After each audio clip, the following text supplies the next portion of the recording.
Hozir konsultatsiyamizga 4-stepen skolioz qizni olib kelishdi. Bu yerda уже boltlar qo'yilgan, ko'ryapsizlar, mana boltlar qo'yilgan va boltlar sal qiyshashini tuzatgan, lekin yordam bermaydi baribir. Tana qiyshayib ketaveradi. Mana bu yerda уже bolt sinishi yuzaga kelgan va yana operatsiya qilishmoqchi bo'lishyapti. Buni asosan bu skoliozni kelib chiqishi именно o'sha rodovoy travma, o'pka travmasidan, bola tug'ruq jarayonida dimiqish yuz bergan. O'sha tufayli o'pkada travma bo'lgan.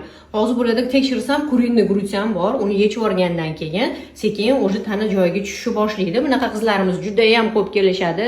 Davolayapmiz. Yillar davomida analgetik ichib yurishadi.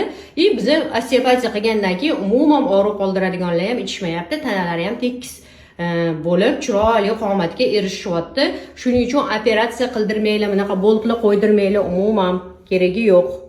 O'pka travmani yechsa, hammasi sekin joyiga tushadi.